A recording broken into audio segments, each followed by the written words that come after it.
பச்சை பயிரில் சுழியல் செய்ய போகிறோம். தேவையான பொருள் என்னென்ன எப்படி செய்யணும்னு சொல்கிறேன்.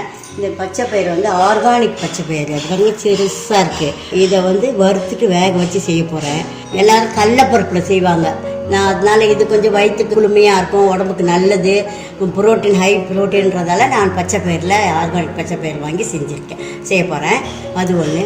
ரெண்டாவது மாவு வந்து நிறைய பேர் இட்லி மாவு தனியாக வச்சு செய்வாங்க, இல்லைன்னா மைதா மாவு தனியாக வச்சு செய்வாங்க. நான் வந்து மைதா மாவும் இட்லி மாவும் சேர்த்து மைதா மாவு கொஞ்சமாக போட்டுக்கிட்டு இட்லி மாவு நிறைய போட்டுட்டு செய்ய போகிறேன். இது மாதிரி சில டிஃப்ரென்ஸோடு செய்கிறேன். அதை நீங்கள் நோட் பண்ணிவிட்டு நீங்களும் அதே மாதிரி செய்யுங்க.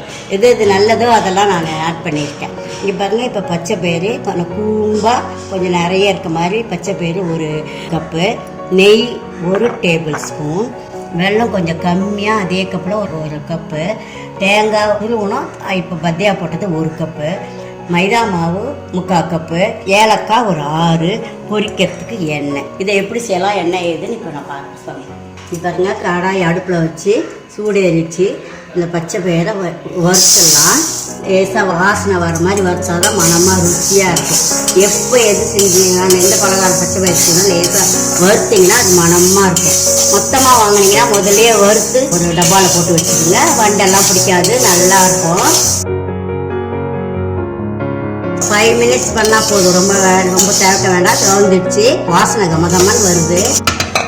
இந்த குக்கரில், சின்ன குக்கரில் இதை போட்டு ஒரு கழுவி தண்ணியை ஊற்றி வேக வைக்கணும். 1/2 டம்ளர் தான் ஊற்றுனேன், ரொம்ப ஊற்றாதீங்க. வேகிறத பற்றி கவலை இல்லை, குழைய வந்தால் கூட பரவாயில்ல, அதை பற்றி பயப்பட தேவையில்லைங்க.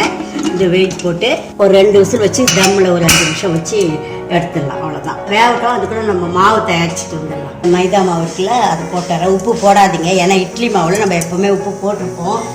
சின்ன விஷயந்தான், ஆனால் அதை நம்ம கவனித்து செஞ்சோம்னா நல்லா வந்துடும். இந்த பாருங்கள், இந்த மாவில் கட்டிப்படாத இந்த இட்லி மாவு ஊற்றி கிளறணும். அவ்வளோதான்.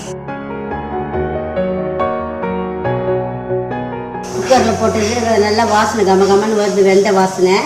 2 விசில் வச்சு 10 நிமிஷம் சிம்மில் போடுறேன். வெந்துச்சு, இப்போ ஆஃப் பண்ணுறேன். இந்த மைதா மாவும் இட்லி மாவும் சேர்த்து கரைச்சி அழகாக கட்டியாக வச்சுருக்கேன். இந்த பதத்தில் தான் இருக்கணும். அப்போ தான் போட்டு அழகாக போட்டிங்கன்னா உருண்டையாக அழகாக வரும். தண்ணியாக வைக்கக்கூடாது, தண்ணி போடாதீங்க. பச்சை பயிர் நல்லா வெந்துடுச்சு.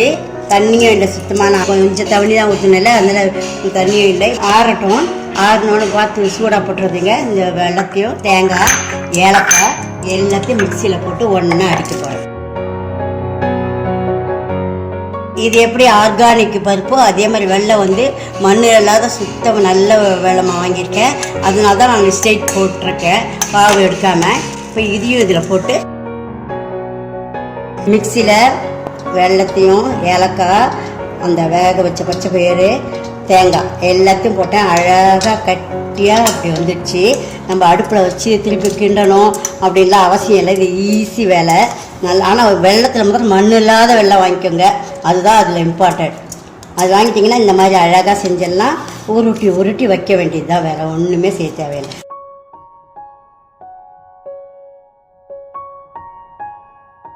நெய்யை தொட்டுட்டு இப்படி உருட்டி வச்சிங்கன்னா அவசியம் இல்லை. குழந்தைங்களுக்கு மனமாக டேஸ்ட்டாக இருக்குன்னா நான் நெய்யை தொட சொல்கிறேன், வேறு ஒன்றும் இல்லை.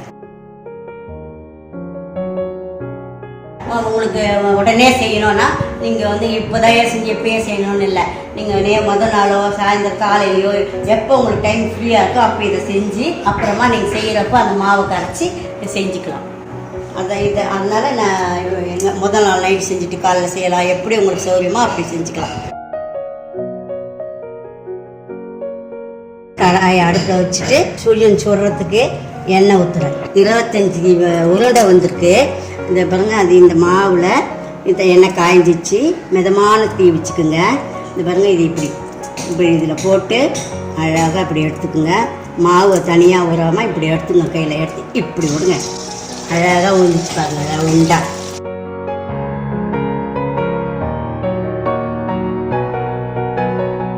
எவ்வளோ எண்ணெய் ஊற்றுறீங்களோ அந்த எண்ணெயில் போடுற அளவுக்கு போடலாம். ஒன்றா போடணும்னு இல்லை. இது சீக்கிரம் வேலை ஆகிடும், சீக்கிரம் வந்துடும். ரொம்ப சேவக்கெல்லாம் இருக்கக்கூடாது. ஒரே சமயத்தில் 10 போட்டிருக்கேன். பயப்படாதுங்க, ஒன்று ஒட்டிட்டு வராதுன்னு. நீங்கள் வெந்த உடனே பார்த்தீங்கன்னா இது பாருங்க, தனித்தனியாக அப்படி இப்படி பண்ணிங்கன்னா அப்படி அப்படியே அழகாக தனித்தனியாக வந்துடுச்சு பாருங்கள். 2 பக்கமும் திருப்பி போட்டு வேக வைக்கணும். பாருங்க வெந்துடுச்சு, எடுக்கிறேன். வடை மாதிரியெல்லாம் செவக்க எடுக்கக்கூடாது, சீக்கிரமாக வெந்துடும். நீங்கள் வச்சுட்டு எங்கேயும் போயிடாதீங்க. எண்ணெய் அப்படியே ஊற்றின எண்ணெய் பாருங்கள், அப்படியே இருக்குது. எண்ணெய் கூட குடிக்கல. நீங்கள் அதனால எண்ணெய் பலகாரமாச்சுன்னு பயப்பட வேண்டாம், ரொம்ப எண்ணெய் எடுத்துக்காது. மிச்சம் மாவு இருக்குன்னா பயப்பட தேவையில்லை. இந்த மாவு இந்த நினச்சி போட்டு இது பாருங்க எல்லாத்தையும் போட்டு மிச்சம் எனக்கு இவ்வளோதான் வந்திருக்கு. சம்டைம்ஸ் சில பேருக்கு கொஞ்சம் கூட போட்டிங்கன்னா கவலைப்பட வேணாம். அதில் சர்க்கரையோ நான் வந்து பனங்கற்கண்டு போடுறேன், வெல்லமோ உங்களுக்கு வேணுன்றதை இதிலே போட்டுருங்க. போட்டு அழகாக இப்படி கலக்கிடுங்க. நல்லா இப்படி கலக்கிட்டு இதை அப்படியே அதில் ஊற்றலாம்.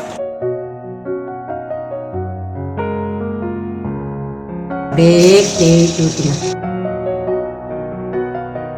இது ரொம்ப டேஸ்ட்டாக நல்லாயிருக்கும். அதனால் இந்த மாவு வீணாக போச்சு நீங்கள் கவலைப்பட வேணாம். இங்கே பாருங்கள் எல்லாத்தையும் சுட்டு முடிச்சாச்சு.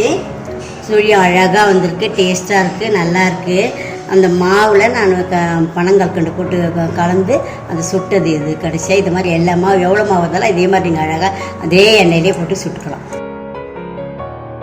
டிஃப்ரெண்ட்டாக பண்ணியிருக்கேன், நல்லா வந்திருக்கு. மாவு விடுறது தான் நல்லா பக்குவமாக விடணும். நீங்கள் அது கொஞ்சம் மாவு விட்டிங்கன்னா அப்படியே புளியாக சின்னதாக அந்த மைதா மாவு வெள்ளை மாவு வந்து வெளியே போட்டுருவாங்க.